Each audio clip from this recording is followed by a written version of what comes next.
Sliding into your screen is not just any coffee bag. It's a Roastar coffee bag. Don't need thousands. Personalized just 25 in Roastar's Design Lab. No design experience needed. Choose a pattern, add your logo and text, or create something memorable with AI. Being made in the Midwest, you can expect it on your doorstep in no time. Now that was smooth. Hey everyone, good morning, and welcome to the Coffee People Podcast. I'm your host, Ryan Woldt. I recently spent a long weekend in Houston, Texas at the Specialty Coffee Association Expo. I had lots of coffee there. It's an annual convention that draws guests from all over the world, and our presenting sponsors at Roastar invited me to join them in their convention floor booth. My collaborator on Nick and Ryan Drink Coffee, Nick Schmidt, curated some excellent interviewees to help us launch Season 14. Yes, you heard that right. Season 14. I honestly don't believe it either. If you're watching this show on Apple, Spotify, or one of the other big podcasting sites, thank you. And know that you can see all of our SCA interviews on our YouTube channel at Roast West Coast Podcasts. That link is in the bio, and we dropped all of those shows at once. If you're watching there on YouTube already, thank you so much. We are trying to grow that channel. The link to our newsletter, roastwestcoast.com, and to roastar.com, and to the websites of our special show guests at SCA can be found in the notes wherever you're watching or listening to this episode. It's probably right there below. Thanks for clicking through those. It actually helps us know if people are listening and paying attention. And now, I hope that you, like me, have a dang good cup of coffee at the ready, because it's time for another Coffee People Podcast.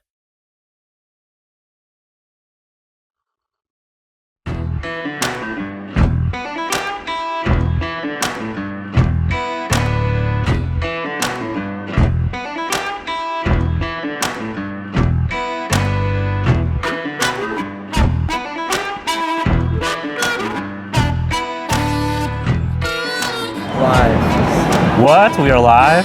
Good morning. Welcome to the Coffee People Podcast. I'm here with a guest. What's your name and the name of your coffee company? Hi, I'm Charley from Chloé Cà Phé out of Sacramento, California.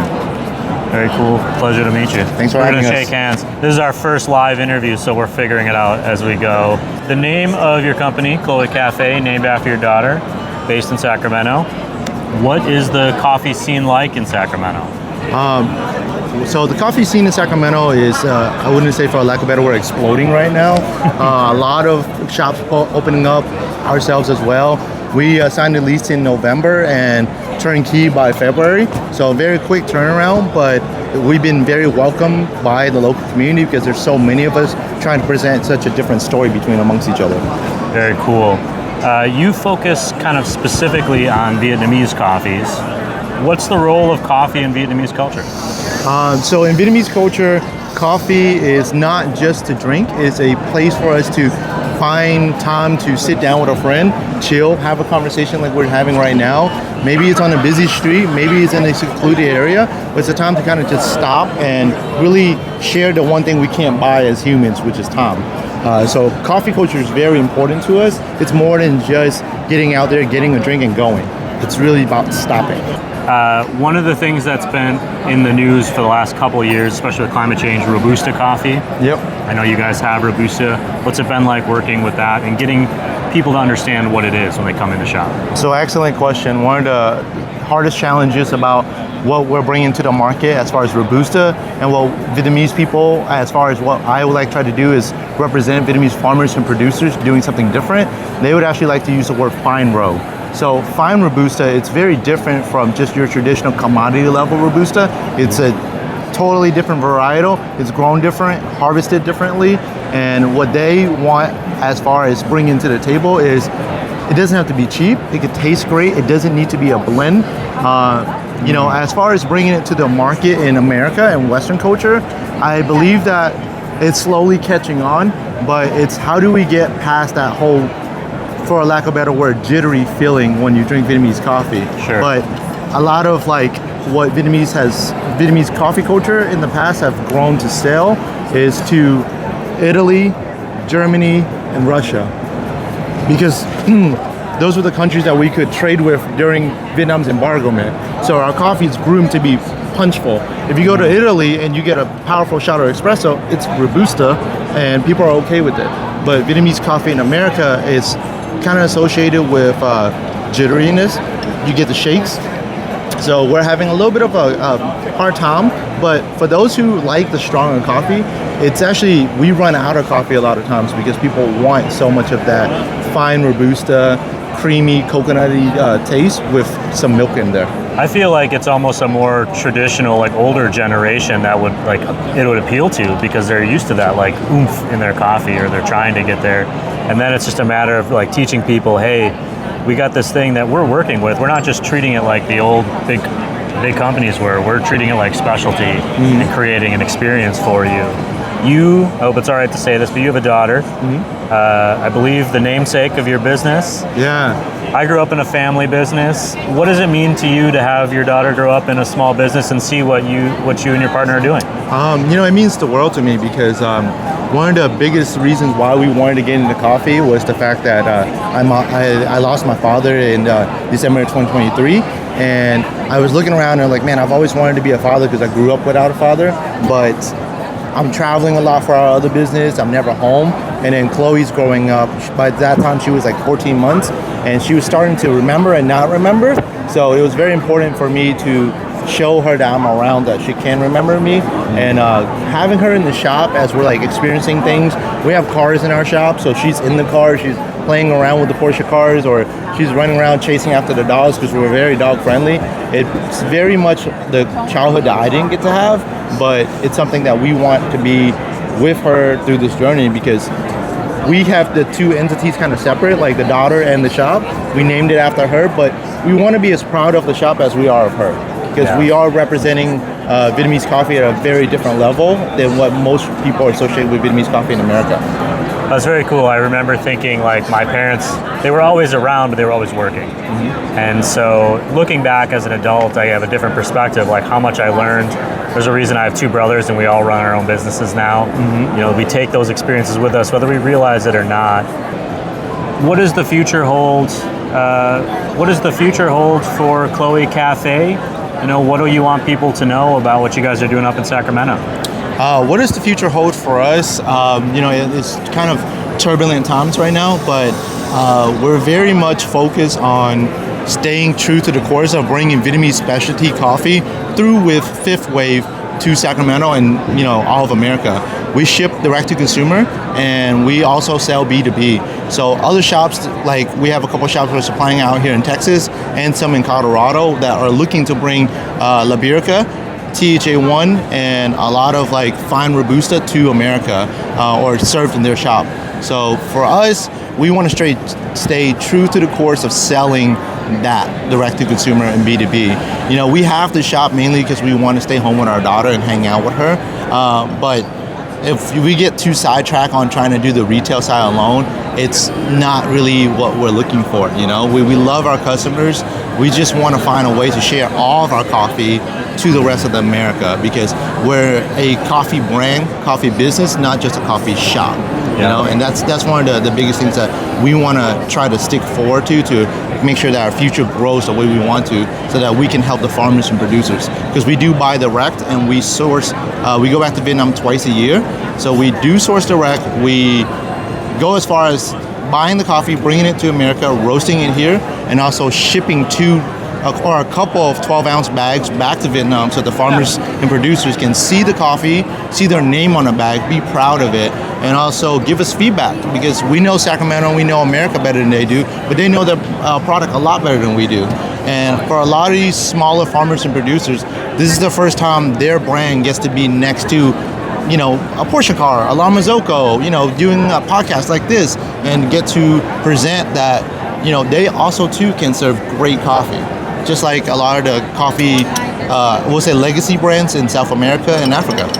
That's very cool. How can people find you? How can they support you? And also, just before you can disagree, let me know when you're going to Vietnam and I'll tag along next time. Yeah. Online, in person, how can people find Chloé Cà Phê? So Chloé-Cafe, that's CLPHE.com.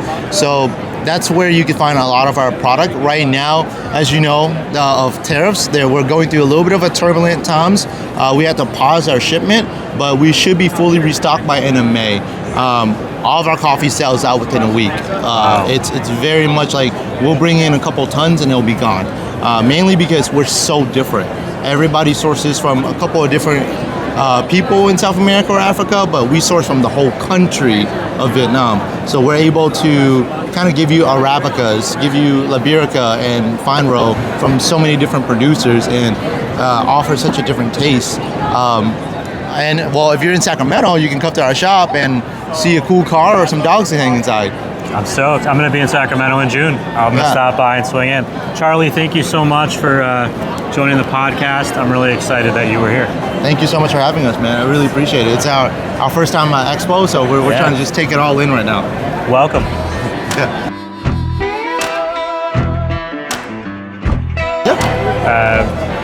So we can just jump right in. So this is your coffee bag. How did you come up with this design? Like, what's unique about this to you guys? Yeah, so we have two lines. We have our traditional retail bag, and we also have our reserve bag. So we took a picture of Chloe, literally a photo of her, and we had a artist draw it, and then a tattoo artist, a fine line tattoo artist, kind of refine things, put a little bit more feminine touch to it. But for this, it's mainly her big old head. We worked really hard to make sure it's size proportion.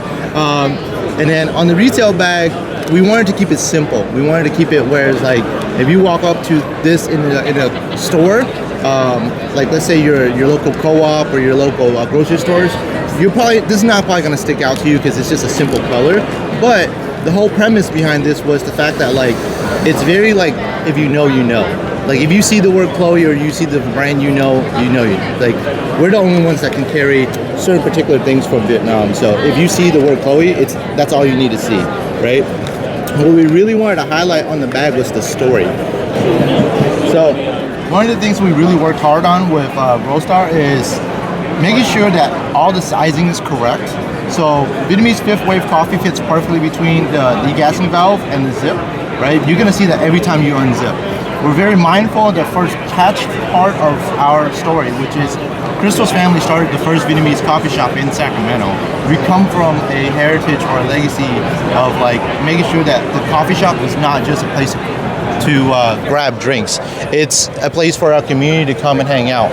A lot of Vietnamese immigrants in the 1980s and 80s and 90s of Sacramento did not have a place to hang out or a place that they could call their own. So our shop looks to preserve that legacy of having a place for people to come in, chill, have a conversation, and kind of like have a pairing of like your older parents and your younger generation of Vietnamese Americans and Vietnamese immigrants. And it's also a place for Americans in general to come in and experience our culture.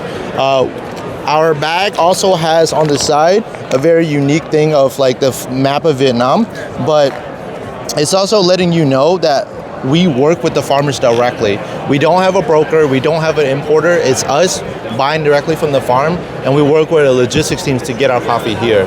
Every bag that we roast, or every varietal or species that we roast, we send a couple of these 12-ounce bags back to Vietnam so the farmers and producers can get to see their name on the bag and to kind of have something to present to other, coffee companies to say, hey, like, we have a great product. Here's a company in America that's using our product, and it's in a really nice bag. It's not just a throwaway Amazon bag. We are willing to really put our money where our mouth is to spend and go further on quality products. And then lastly, the biggest part is we do all this for Chloe. So a little bit of this on our side, our mission statement for our daughter.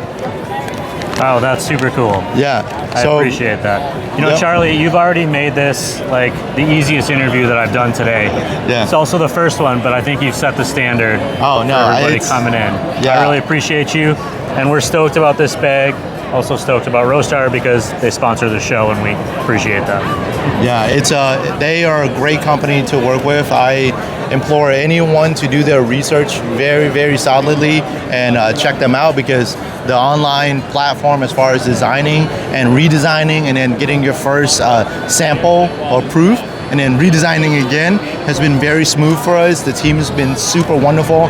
When you call, you speak to someone, you're not speaking to a robot. So that's the touch points that I really like that we can't find anywhere else.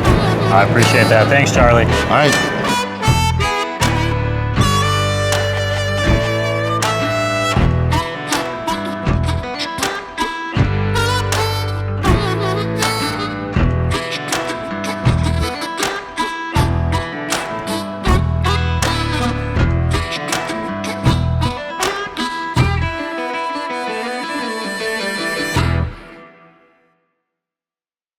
Very cool. I'm going to double check. Hang on one second. This one is flashing. Oh, that's yours. Yep. That's why I'm confused. I was like, what's going on, man? There we go. Yeah, we want to make sure we got the green one up, ready to rock and roll. This will be some fun editing. Thank you. Too many people have too much technology. Hopefully we got all that. I'm sure we did.